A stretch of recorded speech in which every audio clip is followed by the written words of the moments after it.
كالعادة. بسم الله. السلام عليكم ورحمة الله وبركاته. الحمد لله الكبير المتعال ذي العزة والجلال المستفتح بحمده والثناء عليه كل أمر ذي بال. أشهد أن لا إله إلا الله وحده لا شريك له شهادة النجاة في الأولى والمآل، وأشهد أن محمدا عبده ورسوله الكريم الخصال العظيم الفعال، صلى الله عليه وسلم وعلى آله خير آل وأصحابه والتابعين لهم بإحسان إلى يوم المآل. ثم أما بعد، فاتقوا الله أيها المسلمون حق التقوى وراقبوه في السر والنجوى، فإن أجسادنا على النار لا تقوى. فتمسكوا من الإسلام بالعروة الوثقى وتزودوا فإن خير الزاد التقوى. يا أيها الذين آمنوا اتقوا الله حق تقاته ولا تموتن إلا وأنتم مسلمون. Para alim ulama, para asatizah Pondok Pesantren Tahfiz Al-Madaniyah dan para anak-anak kami yang istimewa, santri Pondok Pesantren Tahfiz Al-Madaniyah ataupun yang menyaksikan melalui media dimanapun berada. Alhamdulillah yang mengumpulkan kita di tempat yang terbaik ini, Masjid Talha bin Ubaidillah radhiyallahu anhu, di lingkungan yang baik ini, Ma'had Tahfiz Al-Madaniyah, di munasabah yang sangat baik ini, yaitu majlis ilmu yang sedikitnya bermanfaat dan banyaknya mengangkat derajat. Dapat sedikit bermanfaat, dapat banyak mengangkat derajat. Oleh itu mari kita sama-sama bersyukur kepadanya. Mudah-mudahan syukur kita melahirkan nikmat-nikmat yang baru yang membuat kita senantiasa dalam keadaan bersyukur kepadanya. Alhamdulillah setelah libur cukup panjang, tapi mudah-mudahan tidak dalam kelalaian panjang. Udah puas liburnya? Belum? Cepat selesaikan ujian, besok libur lagi kita. Ya, alhamdulillah waktu berlalu cepat. Asal kita sibuk, asal kita belajar fokus, tak terasa besok sudah ujian akhir tahun. Setelah ujian akhir tahun, libur lagi. Tapi libur bukan berarti kita tidak berbuat apa-apa. Libur maknanya adalah kita mempraktekkan ilmu yang sudah kita tuntut di sini di tempat kita masing-masing. Salawat dan salam kepada Nabi alaihi salatu wassalam. Mudah-mudahan salawat dan salam itu menjadi pengobat rindu. Nabi merindukan kita dan mudah-mudahan kita juga merindukan Nabi alaihi salatu wassalam. Mudah-mudahan pertemuan kita dengannya nanti pertemuan yang diterima. Semoga kita tidak termasuk yang tertolak. Oleh sebab itu jangan melakukan hal-hal yang menyebabkan kita tertolak. yaitu menyimpang dari jalan Nabi alaihissalatu wassalam atau mengada-ngada dalam agama ini, karena itu menyebabkan kita nanti tertolak ketika bertemu dengan Nabi alaihissalatu wassalam. Maka bertekad dari sekarang kita tidak mau menerima kecuali yang datang dari Nabi alaihissalatu wassalam dalam beragama ini. Jelas? Alhamdulillah. Untuk memperjelas itu, maka kita belajar terus. Salah satunya di majelis Tazkiratus Sami' wal Mutakallim fi adabi alim wal muta'allim, yang ditulis oleh Imam siapa tahu? Ibnu Jama'ah rahimahullahu ta'ala rahmatan wasi'ah. Tayyib, kalau ada yang tahu sampai di mana batas terakhir pelajaran kita kemarin, tunjuk tangan.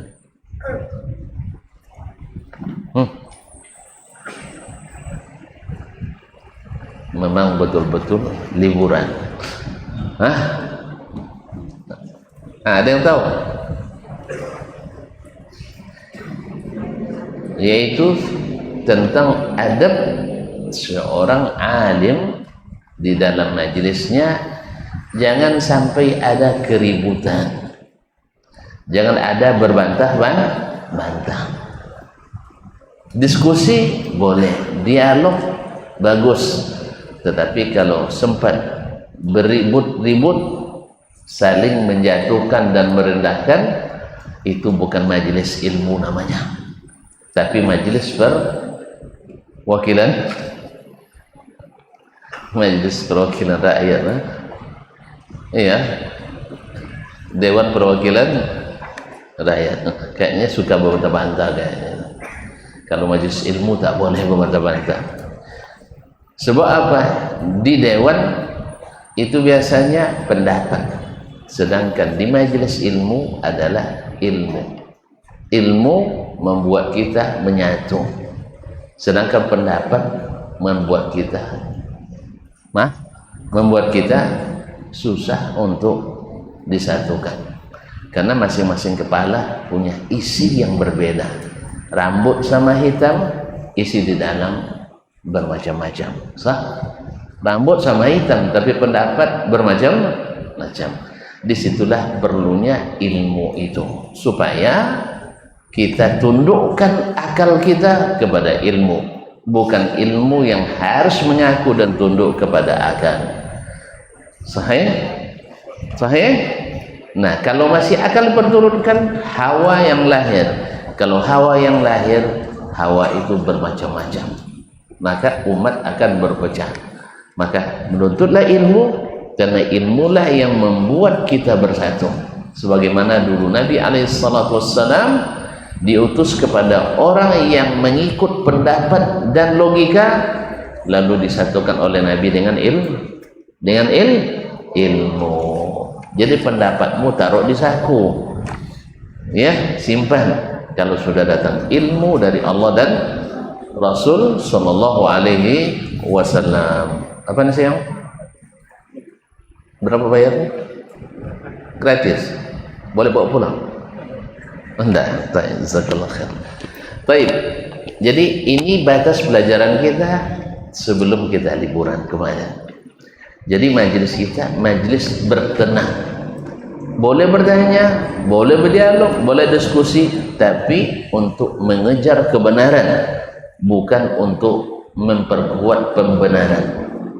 Kita cari kebenaran, bukan untuk mencari pembenaran. Makanya tidak ada debat kalau tidak menghasilkan kebaikan, tak melahirkan kebenaran. Kita tidak mau berdebat, karena itu membuang-buang waktu, yang disebut oleh dalam pepatah kita sebagai debat kusir. Tahu tonton sejarahnya debat kusir itu? Kapan lahir istilah debat kusir pertama kali? Yang tahu saya kasih hadiah. Yang guru pun boleh menjawab. Hah? Tahu debat kusir? Enggak ya? Kusir itu tahu? Kusir tahu? Apa? Hah? Kusir enggak tahu? Sopir bendi. Sopir bendi. Tahu bendi? Hah? Enggak tahu juga? Oh, tahu, alhamdulillah. Kalau enggak tahu, ayo kita ke Payakumbuh. Biar saya tunjukkan bendi itu. Jadi yang mengendalikan bendi itu namanya kusir. Dulu di awal-awal merdeka, para petinggi negara ini dulu jarang yang pakai mobil, pakai sepeda atau pakai bendi atau ke kereta kuda ya. Kalau di Jawa apa namanya? Kereta ya. Nah, kereta. Enggak, kereta kuda. Baik. Jadi awalnya istilah ini Haji Agus Salim. Tahu Agus Salim? Hah? Yang waktu itu salah satu anggota parlemen Indonesia. Ketika dalam perjalanan menuju ke Senayan, naik bendi, berdebatlah dengan, diajak berdebat oleh kusir itu. Yang namanya kusir tentu tidak berilmu. Jadi setiap yang dikatakan oleh Haji Agus Salim rahimahullah didebatnya terus, sehingga kalah Haji Agus Salim deh. Kalah Haji Agus Salim. Persis seperti kata Imam Asy-Syafi'i rahimahullah, "Ma nazartu ahadan illa wa ghalabtuhu." Saya tak pernah berdiskusi, berdebat dengan orang berilmu kecuali saya menang. Tapi ketika berdebat dengan orang yang tak berilmu, saya kalah. Paham? Jadi kalau debat kusir itu, siapa yang paling tinggi suaranya, yang paling bagak badannya, itu yang menang, yang paling banyak masanya. Maka ini namanya debat kusir. Sejak itu jadi istilah. Debat yang tak menghasilkan ilmu, debat yang tak menghasilkan manfaat disebut dengan debat kusir. Ayah anggota parlemen pula, ya, orang Presiden Amerika saja ngaku kalah dengan Agus Salim waktu di PBB. Tiba di Indonesia kalah dek kusir. Memang hebat orang Indonesia itu, hebat memang. Nah, di luar negeri bisa kalah seorang presiden negara adikuasa oleh Agus Salim, tapi di Indonesia dia dikalahkan oleh sopir bendi. Kenapa? Karena yang menang adalah yang keras kepala, yang menang adalah yang tinggi suara, yang menang adalah yang banyak massa, bukan kebenaran. Oleh itu majelis ilmu harus jauh dari ini, harus bersih dari hal seperti ini. Apalagi kalau itu datang dari seorang alim. Kalau alim itu perangainya berarti dia tidak menjaga adabnya, Maka Imam Malik rahimahullah menolak hal seperti ini di majelisnya. Kemudian setelah itu munasabah pula Imam Ibnu Jamaah menyebutkan di adab yang ke-8, adab seorang alim di majelisnya. Zajruman ta'adda fil bahthi wa asa'ah, yaitu menegur, mengingatkan dan menegah, melarang orang yang ta'adda fil bahthi. Apa makna ta'adda? Melampaui batas dalam meneliti, mendalami suatu perkara yang tak perlu didalami, Wasa'ah, bahkan ini cenderung merusak dan cenderung memperburuk majelis. Apa contohnya? Apa contohnya? Banyak. Di antaranya kaum muslimin dan muslimat dirahmati Allah, orang yang bertanya sesuatu sehingga dengan pertanyaannya menjadi sulit suatu masalah itu. Misal ketika Bani Israel disuruh Allah untuk menyembelih seekor sapi, perintahnya jelas, sembelih. Wa iz qala Musa liqaumihi innallaha ya'murukum an tazbahu baqarah. Allah perintahkan kalian menyembelih seekor sapi. Kalau dia laksanakan, selesai masalah. Tapi dibahas, ditanya. Berapa pertanyaan yang diajukan oleh orang Bani Israel waktu itu?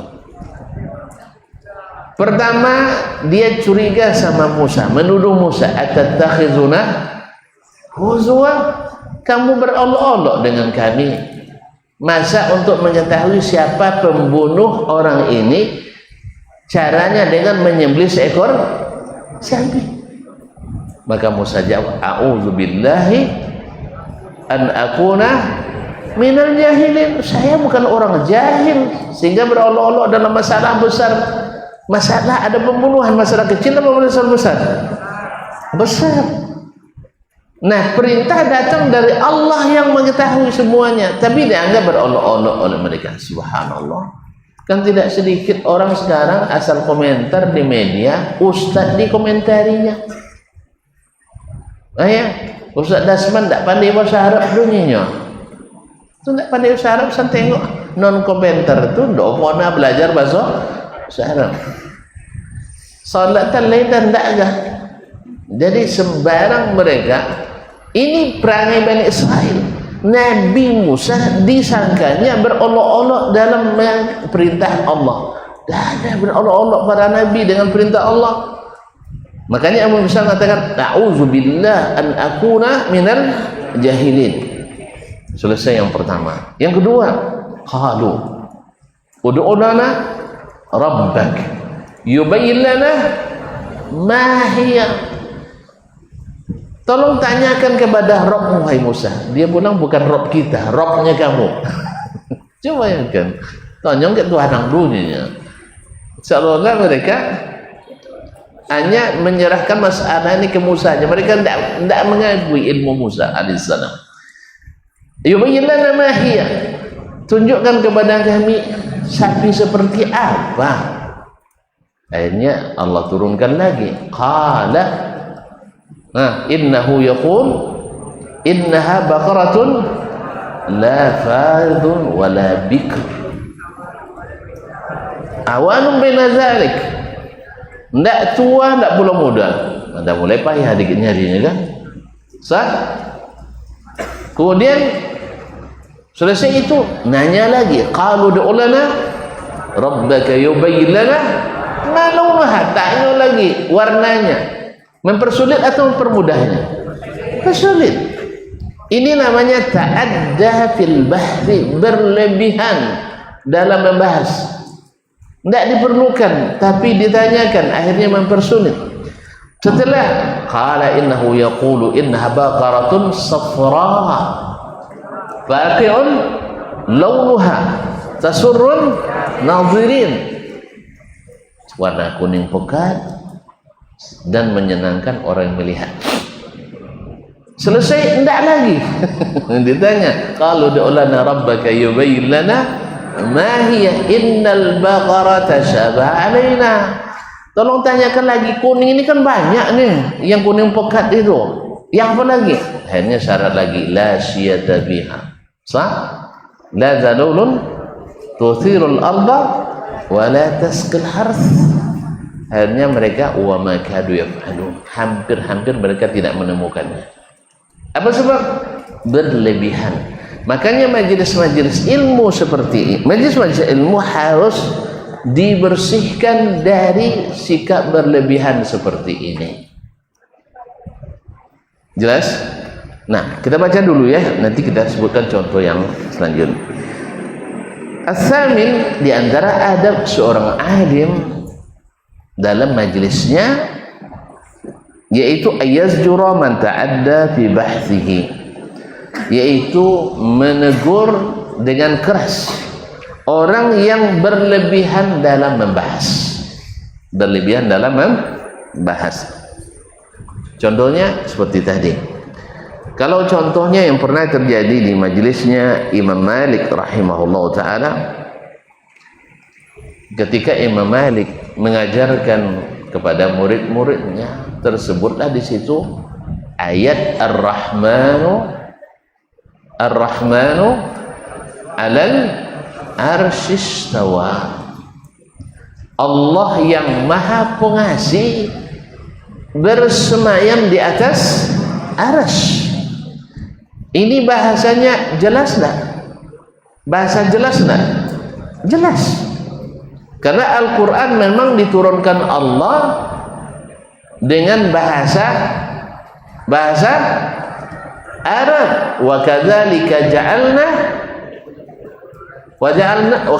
ja'alnahu Qur'anan Arabiyyan. Kami jadikan Al-Quran ini berbahasa Arab. Orang Arab tinggalnya di langit apa di bumi? Iya. Orang Arab mana tinggal? Bumi. Betul? Bumi mana? Mekah, Jazirah Arab. Sahih. Makanya yang digunakan oleh Allah adalah bahasa Arab, orang Arab. Kemudian wa ma arsalna min rasulin illa bilisani qaumih. Kami tak mengutus seorang rasul pun kecuali dengan bahasa kaumnya. Untuk apa? Liyubayyina lahum, supaya jelas bagi mereka. Setelah jelas apa? Fayudhillullahu may yasha. Akhirnya orang sesat setelah jelas petunjuk. Maka kita tidak boleh mengatakan orang sesat sebelum jelas baginya bahwa dia tersesat. Paham tak? Ya? Orang sesat ada yang sadar dia sesat. Enggak. Kalau dia sadar dia sesat, dia tak akan mau sesat. Makanya kewajiban yang mengetahui jalan yang benar, wajib mengingatkan orang-orang yang tersesat. Jangan seperti orang bilang sesama sesat tak boleh saling menyesatkan. Ini salah. Yang sesat mesti diingatkan, mesti dikatakan kepadanya, Pak, Bapak berada di jalan yang sesat. Hanya pantang lu sabuk sosek. Dain yang soseknya kan apa boleh cara. Dia lah jualnya sosek ndak ngaku sesat. Itu yang payahnya. Kadang marah pula dia sama kita. Tapi itulah resiko dakwah. Nabi ketika berdakwah dimarahi atau tidak? Bukan dimarahi aja, dimusuhi. Bukan hanya dimusuhi, diperangi. Jadi mereka, Nabi SAW padahal kekasih Allah yang paling disayangnya, tetapi tetap dimusuhi oleh orang-orang yang tidak tahu mereka tersesat. Nabi tunjukkan mereka tersesat, maka tak mengaku sesat. Apa sebab? Sebab nenek moyangnya, orang-orang besarnya, tokoh-tokoh agamanya, buya-buyanya, kiai-kiainya, wali-walinya, habib-habibnya melaksanakan itu. Ya, sampai lahir film Walid. Baru terbuka matanya. Yang tersinggung, yang berada, yang terlibat mesti tersinggung. Yang tidak terlibat menjadi jalan pengingat. Mudah-mudahan banyak yang bertobat supaya tidak sembarangan melakukan ketaatan kepada orang yang tidak berilmu. Ya, nengok kalian deh, subhanallah. Saya tidak sempat nengok dah, 6 jam lebih nampaknya. Ya, tapi karena komentar ramai, cuplikan banyak, Itulah yang sempat kita tengok kan. Yang paling viral itu adalah walidna.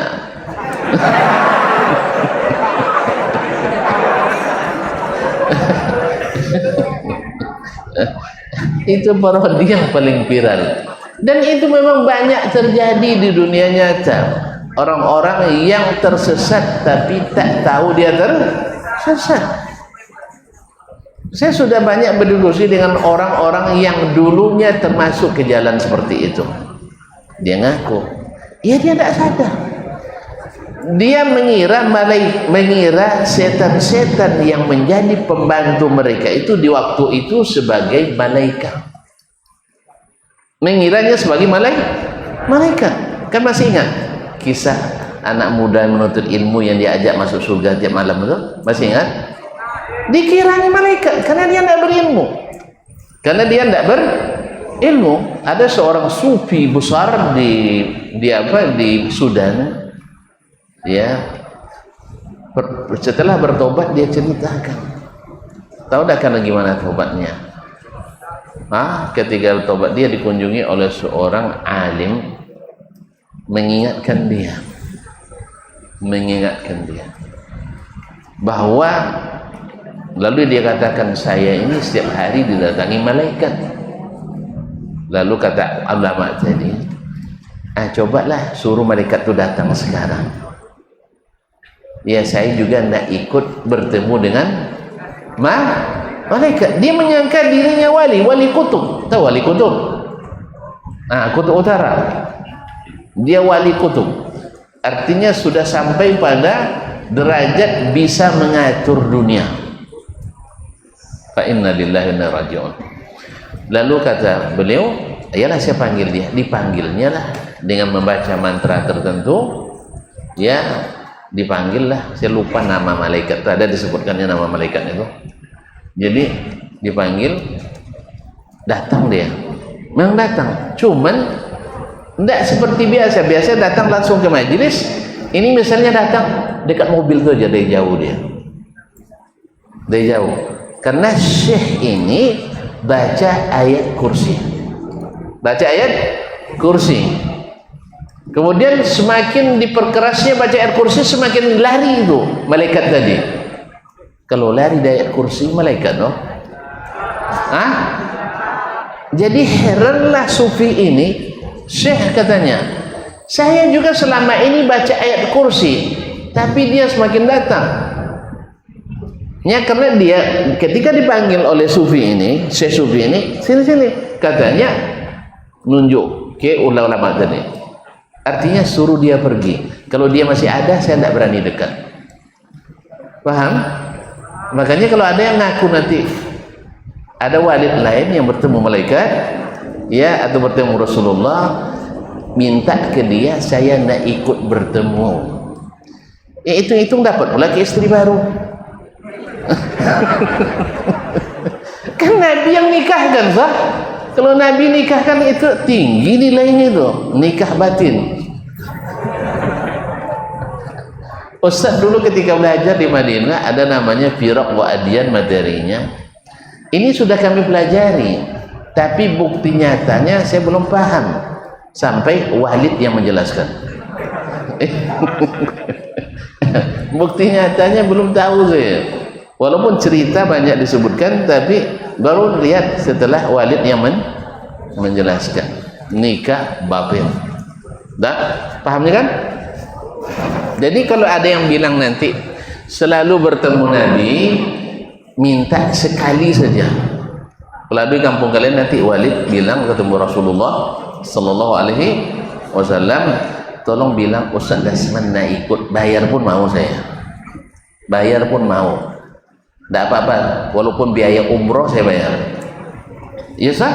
Kan ke Madinah kan Ustaz biaya 30 juta, 40 juta saya bayar, tapi dengan syarat nanti kita bertemu dengan Nabi, tanyakan saya, pertanyaan saya tidak banyak, benar tidak kullu bid'atin dhalalah, atau ada bid'ah hasanah. Tapi setelah itu jangan kelahi lagi kita. Nanya ke Nabi, ya Rasulullah, mana yang benar, kullu bid'atin dhalalah seperti yang kau sabdakan, atau laisa kullu bid'atin dalalah. Atau kalau sudah kata Nabi waktu itu, maka kita tidak boleh lagi berseteru. Sah? Kalau memang ketemu Nabi alaihissalam.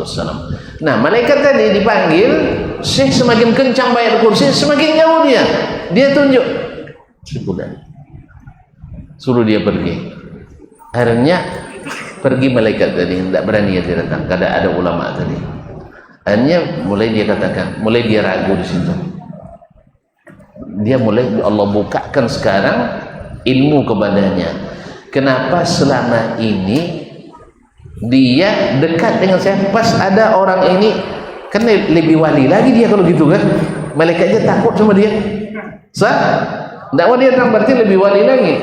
Lalu katakan apa masalahnya? Dia bilang saya baca ayat kursi, makanya ilmu kita mudah dijelaskan, tidak disimpan-simpan. Ketika dia tanya apa rasanya baca ayat kursi, lalu dia bilang saya selalu baca ayat kursi, tapi dia datang ke saya. Apa jawaban ulama tadi? Bacaan kita beda, bacaan kita berbeda. Saya membaca untuk mengusir syaitan, Anda membaca untuk mengundang syaitan. Bisa Quran untuk mengundang setan? Woi, bisa mau diajarkan? Hah? Dulu kami waktu di pondok ada yang mengajarkan kalau nak ngundang setan datang jin, baca surat Al-Jin katanya. Baca surat jin. Saya baca, tidak mau dia datang. Tidak mau dia datang. Mungkin dia takut sama saya barangkali, atau dia takut saya takut kepadanya. Alhamdulillah sering lewat tempat yang angker, yang serem malam hari sendiri. Padahal orang lewat banyak yang melihat. Saya lewat tak pernah pula melihat. Alhamdulillah. Mungkin setan itu takut, saya ketakutan. Jadi tidak berani dia nampakkan diri. Ada yang bonceng dengan sepeda atau sepeda motornya, atau masuk ke mobilnya. Saya sampai hari ini belum ada yang berani. Semoga tidak. Nanti bahaya, ketakutan saya. Nah, kaum muslimin. Jadi kata Syekh, saya baca ayat kursi beda dengan yang kau baca. Bukan ayatnya beda, niat bacanya. Buktinya ada seorang wanita hafizah, santriwati, tapi kerasukan syaitan.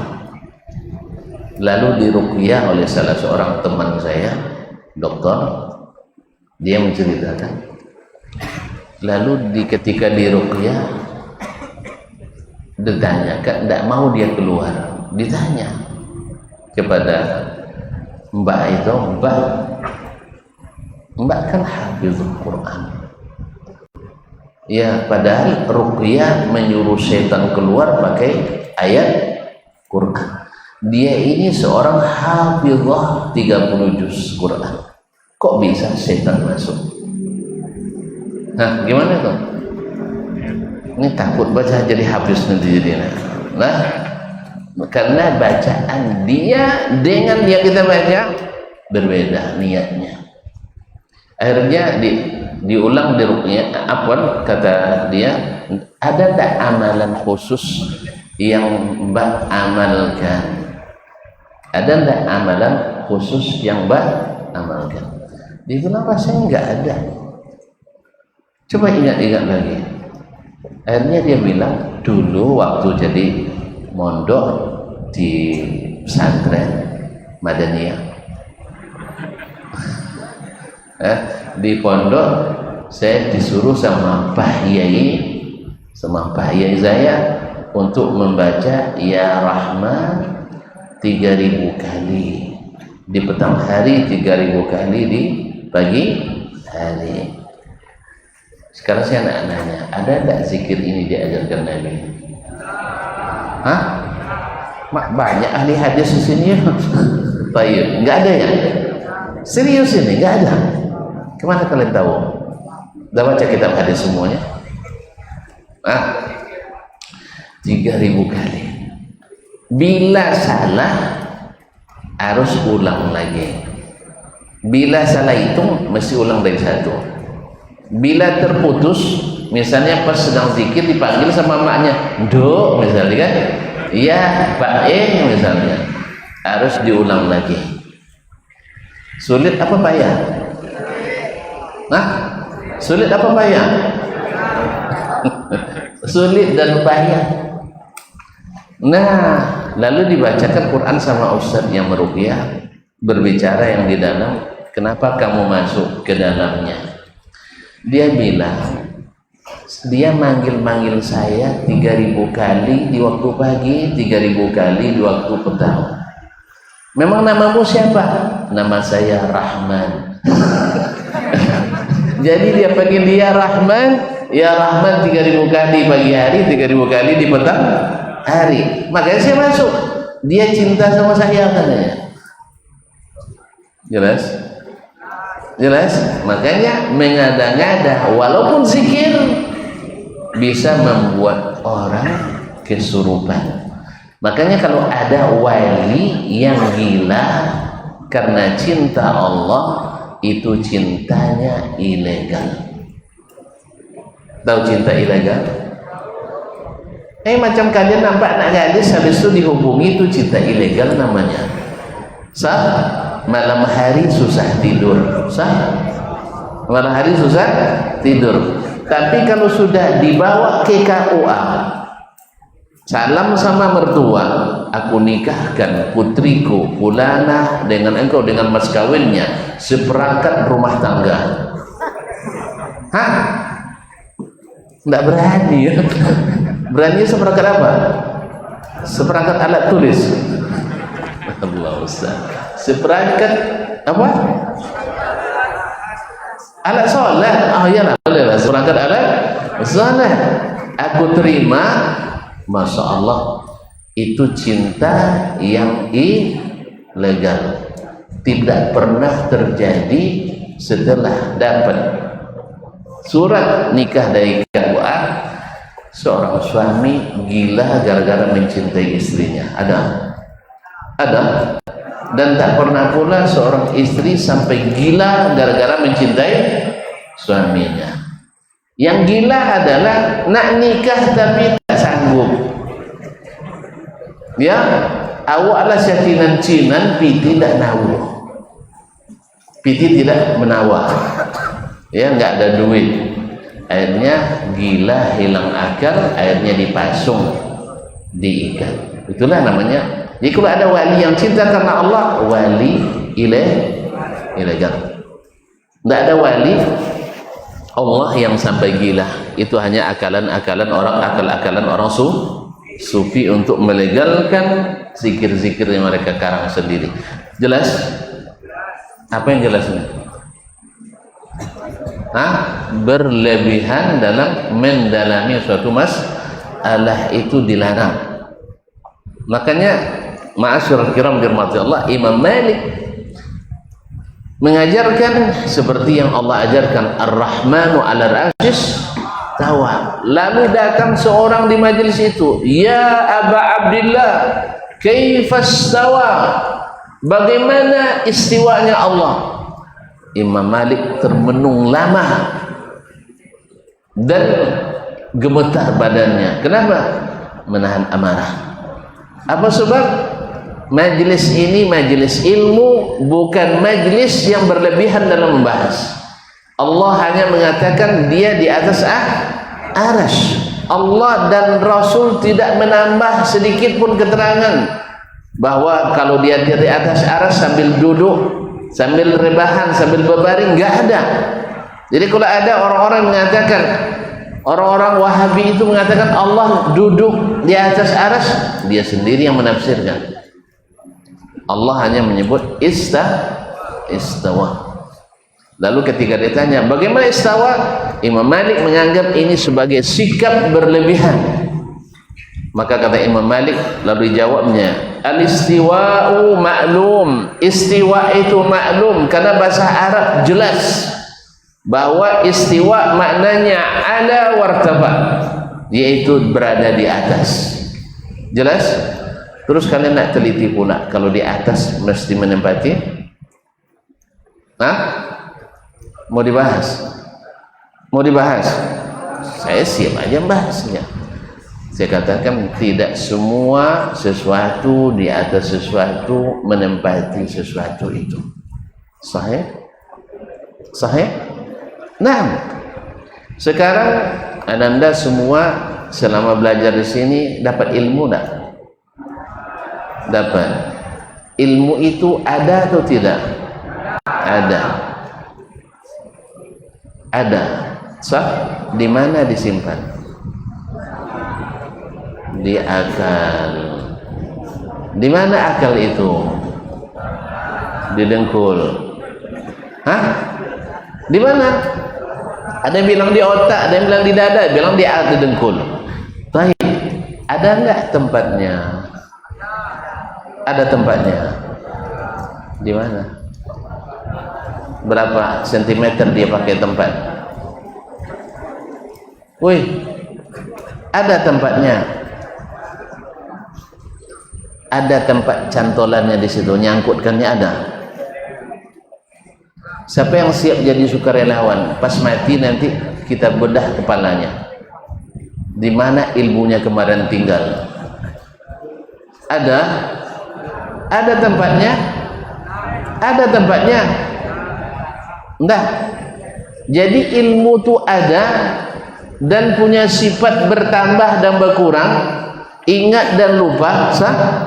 Bertambah dan berkurang, kemudian tinggi dan rendah, sah? Mana yang lebih tinggi, ilmu saya apa ilmu kalian? Ilmu saya rendah, sah? Ilmu kalian meninggi. Iya, berarti ada perbedaannya. Harusnya kalau dia bertempat di kepala saya membesar, sah? Sahih? Karena dia membludak. Tapi ternyata tidak. Barangnya ada di akal, tetapi tidak menempati. Ruh dalam tubuh kita ada ruh, ada zatnya. Ruh ada zatnya. Woi, ruh ada zatnya? Ada. Ada ruh zatnya. Buktinya nanti kalau kamu baca, antum lihat dengan pandangan nanti, nampak ruh itu dibawa oleh para malaikat. Berarti ada nggak zatnya? Ada. Ada sifatnya? Ada sifatnya? Ada. Halus, masuk dan keluar, sah? Masuk dan keluar. Jelas? Ada nggak tempatnya dalam tubuh kita? Selama hayat masih dikandung badan kita tetap. Hah? Berarti ruh ada dalam tubuh, sah? Ada tempatnya. Di mana nyangkutnya? Enggak ada. Makanya adalah kekonyolan berpikir orang-orang yang mengatakan kalau Allah di atas aras mesti menempati aras. Keliru besar. Ini cara berpikir Yunani kuno. Dipakai juga yang kuno-kuno itu lagi. Sah? Kalau kita tidak pikir yang kita maju, bahwasanya Allah fa'alun lima yurid. Seperti apa kita tidak tahu. Kalian nak teliti, silakan naik ke aras. Ada yang mau naik ke aras? Woi, tidak kelas kita. Tidak kelas kita. Di langit pertama aja tidak bisa masuk. Baik, azan. Kita azan dulu, nanti kita lanjutkan.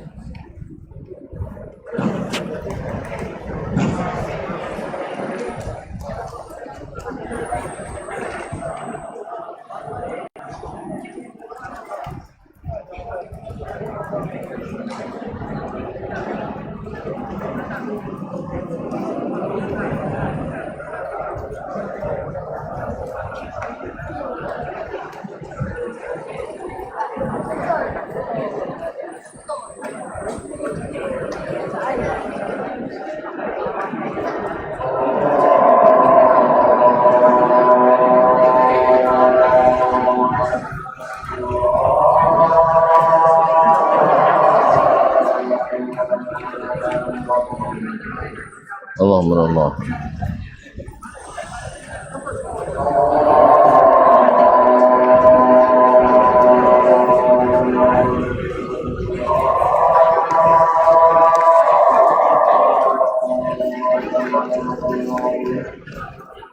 Allahumma Allah.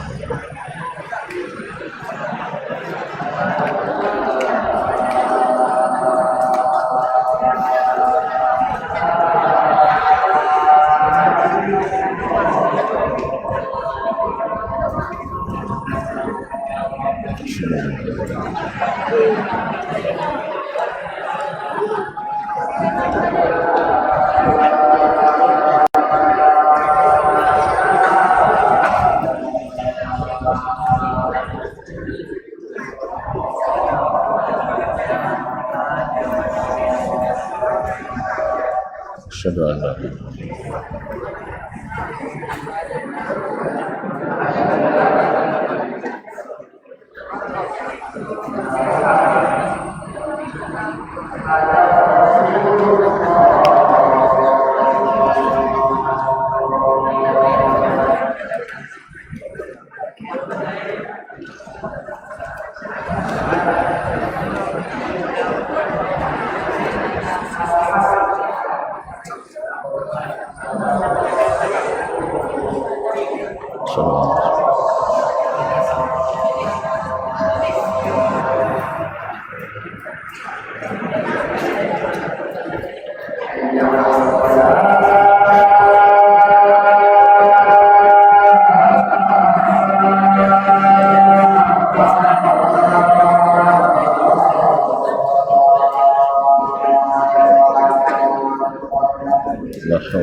حي على الصلاة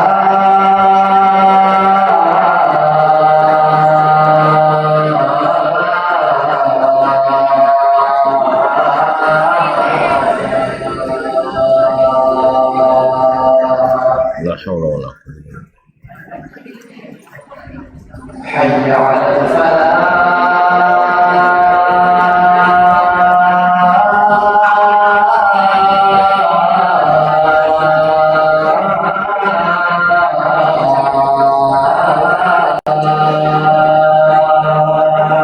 لا حول ولا قوة حي على الفلاح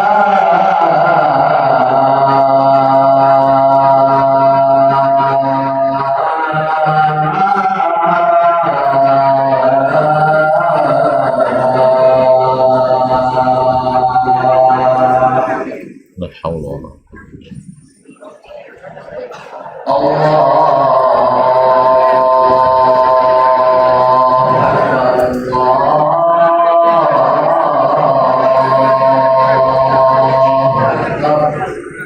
والله أكبر الله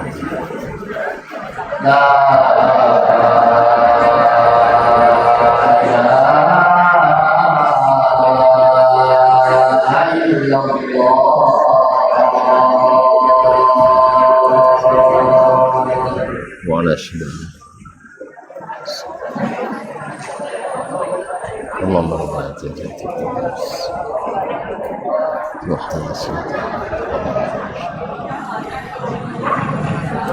طيب ma'asyiral ikhwati rahimanillah wa iyyakum. Jadi sudah paham makna berlebihan dalam membahas? Sudah? Nah, jadi Allah menjelaskan kepada kita seperti kata Imam Malik, al-istiwa'u ma'lum wal kaifu majhul. Bagaimananya tidak ada yang tahu. Pasalnya tak ada yang sampai ke aras yang memberitahu.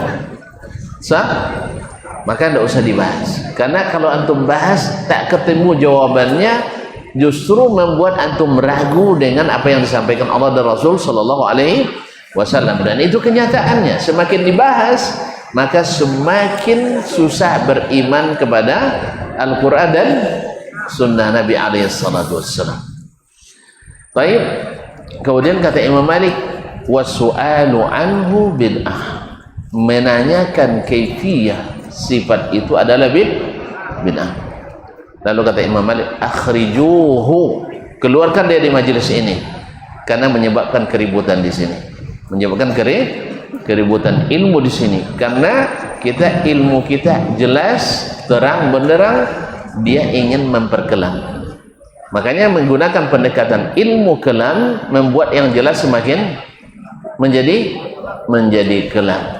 Maka tidak ada umat Islam yang mengingkari sifat-sifat Allah secara hakiki kecuali setelah terpengaruh oleh ilmu kelam. Ilmu kelam, sehingga sifat Allah banyak yang dipreteli, banyak yang tidak diimani, walaupun hurufnya diimani tapi maknanya tidak. Nasallallahu alaihi wasallam.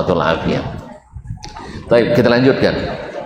Nah, kalau tuan-tuan cepat paham, kita cepat selesai. Tapi kalau tidak serius, nanti lambat selesainya, banyak yang tertinggal. Ayo ya, serius ya, biar cepat selesai. Qala rahimahullah ta'ala, au zahara minhu ladadun fi bahthihi, atau dia terkesan keras kepala dalam pembahasan. Ada orang yang sudah jelas salah tapi masih membantah, masih menegakkan benang basah. Benang kering aja susah ditegakkan, apalagi benang basah. Kadang-kadang semakin dia menjelaskan, semakin menyebutkan referensi, semakin nampak ketidaktahuannya. Lebih baik. Makanya kalau tuan-tuan kalau sudah jelaskan dengan Al-Quran dan Sunnah jelas, tinggal bilang mohon maaf saya keliru, dan itu adalah mengangkat derajat. Sah? Seperti dalam pembahasan setelah ini nanti, seorang alim harus sering mengatakan saya tidak tahu. Masya Allah. Saya ingat Syekh Abdul Wahab Salam Asy'ari ketika beliau pergi ke Amerika, diundang oleh Islamic Center di sana. Dalam salah satu pertanyaan ditanyakan kepada beliau, dia tidak ragu mengatakan saya tidak tahu. Daripada nanti dia bilang setahun ternyata salah dalam fatwanya, nanti diwariskan ilmunya kepada orang-orang setelahnya di Amerika, sehingga tersesat banyak orang akibat satu fatwa. Jelas? Ma'asyarul kiram. Jadi kadang ada ladad fi bahthihi, bertahan di kesalahan, au su'u adab, atau adab yang kurang. Kan di antara adab, ikhwani billah, ini harus kita jaga. Kalau di situ ada yang lebih senior dari kita, sebaiknya kita diam dulu. Karena seperti kata Umar bin Abdul Aziz, tidak mesti dalam setiap majlis kita acungkan tangan untuk berbicara. Kalau bisa, kita tidak ikut berbicara. Biarlah orang-orang yang lebih tua dari kita. Besok kan setelah mereka mati, kita lagi bicara kan? Sah? Nah, ini tidak sebagian orang yang paling muda pula yang paling gencar, yang tua-tua tidak diperhatikan. Ini adab yang banyak dilupakan orang pada hari ini. Apalagi di zaman media sosial seperti ini, su'ul adab ini luar biasa. Nah, ini majelis ilmu mesti jauh dari su'ul adab. Au tarkul insafi ba'da dzuril haqq, atau tidak bersikap adil ya ketika sudah jelas kebenaran tapi masih tetap bertahan dengan kebatilan. Berarti dia tidak la yunsif, tidak bisa berlaku adil. Ya, kadang-kadang setelah berdebat tu masih ngaku juga menang, padahal sudah jelas kalah masih ngaku menang, dan jelas salah masih ngaku juga benar. Nasallallahu alaihi wasallam. Kemudian au aktsarus siyah bi ghairi faidah, atau suka teriak-teriak keras-keras tanpa faedah. Au asa adabu ala ghairi min hadirin awil ghaibin, atau buruk adabnya terhadap yang hadir di majlis atau orang yang tidak hadir. Misalnya menyebut para ulama yang tidak ada di majlis itu dengan sebutan yang terkesan merendahkan, padahal ulama itu mesti ditinggikan dan dihormati walaupun kita tidak sepaham dengannya dalam suatu masalah. Au taraffa'a fil majlis ala man huwa aula minhu, atau meninggi dari orang yang seharusnya kita merendah kepadanya. Murid meninggi kepada murid, meninggi kepada guru, bagus? Enggak. Antum kalau belum saatnya meninggi, nanti kalau jatuh mati. Dan orang yang merendah selalu akan ditinggikan. Nabi bilang, man tawadha'a lillah rafa'ah. Siapa yang tawadhu karena Allah, Allah akan angkat. Nah, kemudian alaman wa aula minhu au nama. Oh, termasuk juga kalau ada yang tidur di majelis, itu harus ditegah dan harus dicegah. Nah, kalau saya kalau ngajar, kalian boleh tidur di kelas, tapi siap-siap saya bangunkan. Siap-siap saya bangunkan. Nah, tidur boleh tapi saya bangunkan. Baik.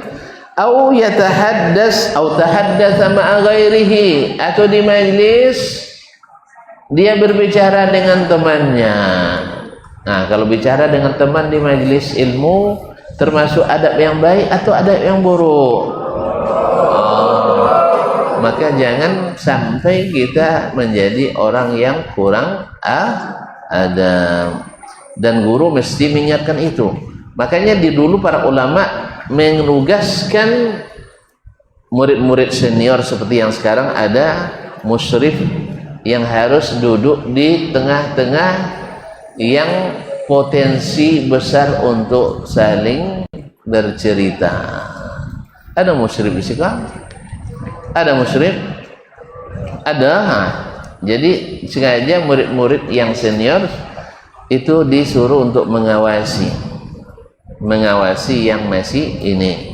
Ada yang ngantuk diingatkan, ada yang bergelut ditegur. Kalau ada yang lapar kasih makan. Baik. Ma'asyarul kiram dirahmati Allah. Au dhahik, atau tertawa. Nah, ketawa di majelis ilmu juga ini. Au istahza'a bihadin minal hadirin, atau membuli salah seorang yang hadir. Membuli boleh? Boleh membuli? Boleh mencemooh? Boleh merendahkan? Tidak boleh. Memperolok-olok orang. Au fa'ala ma yukhillu bi adabi talib fil halqah, atau apapun yang merusak adab seorang penuntut ilmu di majelis. Apapun adab yang buruk mesti kita hindarkan. Ya, mesti kita hindarkan. Nah, wa sayati tafsiluhu insyaallah. Nanti yang ini akan datang perinciannya ketika membahas adabul muta'allim, adabnya orang yang menuntut ilmu.